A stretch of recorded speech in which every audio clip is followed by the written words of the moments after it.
హైదరాబాద్లో క్యాబ్ డ్రైవర్లు ఓనర్ల ఆందోళన ఉధృతమవుతోంది. ఇందిరా పార్క్ దగ్గర తెలంగాణ క్యాబ్ అసోసియేషన్ ఆధ్వర్యంలో భారీ ధర్నా చేపట్టారు.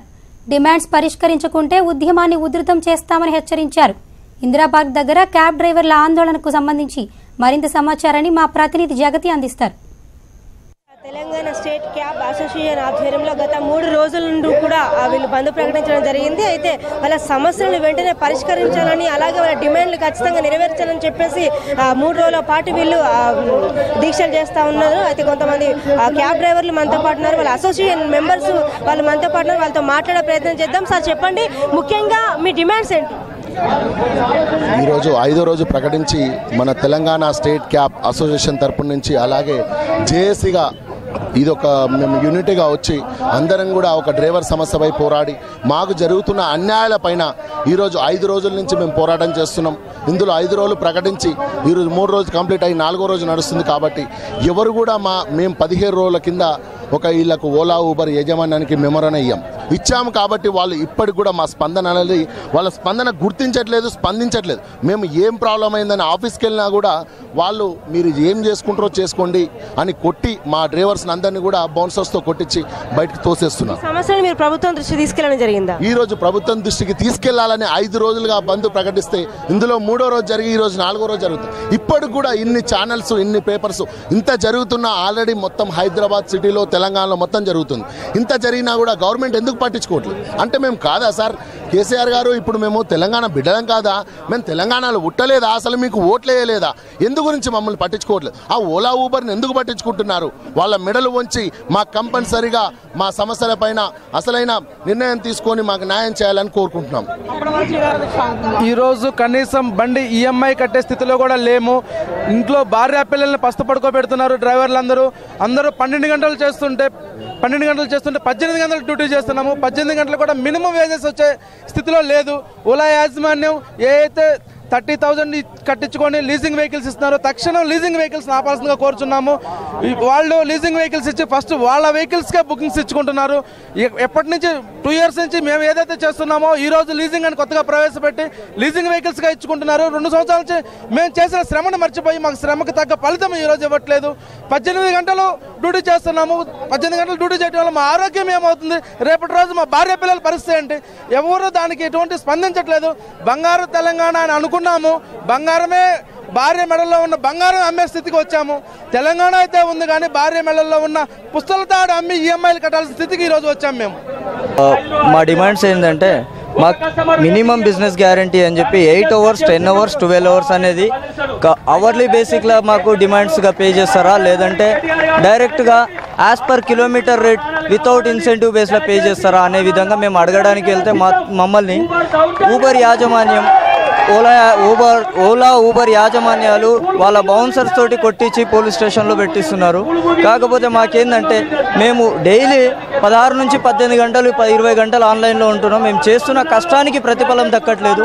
కాబట్టి మాకు 8 గంటలు ఆన్లైన్లో ఉంటే 3,000, 8 గంటలు ఆన్లైన్లో ఉంటే 4,500, 10 గంటలు ఆన్లైన్లో ఉంటే 5,500, 12 గంటలు ఆన్లైన్లో ఉంటే 6,500 మినిమం బిజినెస్ గ్యారంటీ కింద మాకు ప్రకటించి ఇన్ని గానం వెహికల్స్ మీరు అటాచ్మెంట్ చేసుకురు, ఇంతమందిని రోడ్డు మీద తెచ్చిపెట్టారు.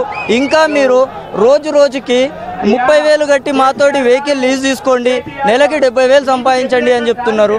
ఇది ఎంతవరకు సాధ్యము? ఎంతమందిని ఇంకా మీరు మాలాగా డ్రైవర్లని రోడ్డు మీద వండబెట్టాలని తలుచుకుంటున్నారు?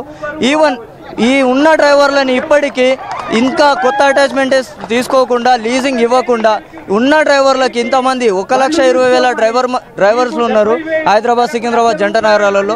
వీళ్ళందరినీ 3 షిఫ్ట్ల కింద ఈచ్ టీం వచ్చేసి 3 షిఫ్ట్స్ కింద ఒక్కొక్క టీంకు 8 గంటల కింద పని చేపిస్తే వాళ్ళకి కావాల్సిన మినిమం బిజినెస్ గ్యారంటీ దొరుకుతుంది. వాళ్ళ ఫ్యామిలీలు హ్యాపీగా ఉంటాయి, వాళ్ళు ఫ్యామిలీతో టైం స్పెండ్ చేయగలుగుతారు, వాళ్ళు ఇంట్లో హ్యాపీగా ఉంటారు, బండ్ల ఈఎంఐలు కట్టుకోగలుగుతారు, ఇంటి రెంట్లు కట్టుకోగలుగుతారు, వాళ్ళు ప్రశాంతంగా ఉంటారు, వాళ్ళ ఆరోగ్యం కూడా ఉంటుంది. కానీ మీరు ఈ విధంగా విధంగా 12 గంటలు 16 గంటలు 18 గంటలు పని చేపిస్తుంటే ఏ ఒక్కరికి అనారోగ్యంతో హాస్పిటల్లో పడితే ఎవరు కాపాడతారు వీళ్ళందరినీ అని మేము అడుగుతున్నాం. మేడం, నా పేరు అవినాష్ అండి. నేను గత 1 ఇయర్గా వాళ్ళలో వర్క్ చేస్తున్నాను. ఇంతకు ముందుండే పరిస్థితికి ఇప్పుడు పరిస్థితికి చాలా తేడా ఉంది. అయితే ఇంతకు ముందు మేము ఇప్పుడు మా కుటుంబ సభ్యులతో మా టైం గడపడానికి అసలు కుదరట్లేదు. 16 ట్రిప్పులకి 6,500 అనే సిస్టమ్ ఉండేది. దాన్నే అతి కష్టంగా చేయగలిగే వాళ్ళం. ఇప్పుడు 18 ట్రిప్పులు అమౌంట్ వచ్చి 5,600 అని పెట్టారు. మార్నింగ్ మేము 3 o'clock ఆన్లైన్లోకి వస్తే నైట్ 11, 12 o'clock ఇంటికి వెళ్తున్నాం. నాకు ఒక చిన్న పాప ఉంది. నేను లేవకుండా వెళ్తాను, ఇంటికి వచ్చేసరికి నిద్రపోతుంది. డాడీ ఎలా ఉంటాడో ఒక సండే మాత్రమే చూడగలిగేది. ఇంతకు మించి మా ఫ్యామిలీతో నేను టైం ఒక వారంలో అది కూడా ఆదివారం మాత్రమే గడపగలుగుతాను. మేము చేసి వారం రోజులు కష్టపడి ఇంటికి వెళ్ళి సండే పడుకుని మధ్యాహ్నానికి లేస్తాం. అది కూడా 24 గంటల్లో పడుకోవడానికే 12 గంటలు తీసుకుని ఫ్యామిలీతో గడపడానికే టైం ఉండట్లేదు. మా ప్రస్తుతానికి నా సమస్య చెప్తాను, తర్వాత డిమాండ్.